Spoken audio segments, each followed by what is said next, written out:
Hey everybody, good morning, good afternoon. Costco, C-O-S-T. This is on my watch list for this week. A couple things I want to state and just kind of point out, which I believe are obvious. We have lower highs here, okay, and you guys can see that. Kind of a double top, if you will, right in here. And then we have our higher lows, okay? And when we have lower highs and higher lows, we have what's called a sideways trend, and you guys can see that right there.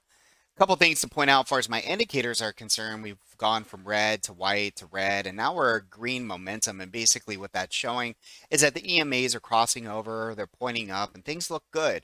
Anytime that we test supply, okay, the idea here is that the more we test it, the weaker it gets. Now, we've only tested it once, okay, so it's very important to understand that the top is in until we can make a new pivot high.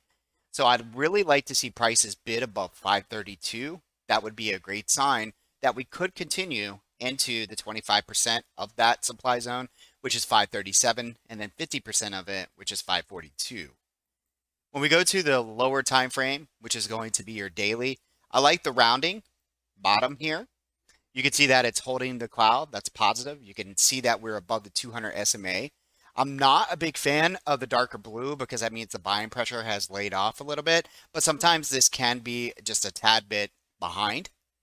Let's go ahead and move over here. This is where it's at for me.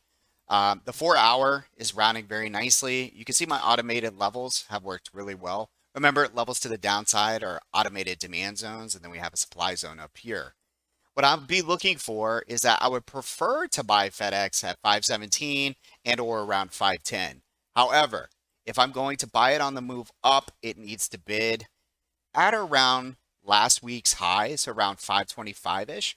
Anything over 524 and a quarter looks good. Any pullback into 522 is a buy until proven otherwise. I don't want to risk more than probably $5 on this, and I personally would be looking at buying at least a couple weeks out. Now, as I said, pre-market, we hit our zone. We were in this trade a couple weeks ago. I've given it some time to digest, and I feel like we've gotten that. You can see that we pulled back very nicely right into a demand zone, and once again, rounding out.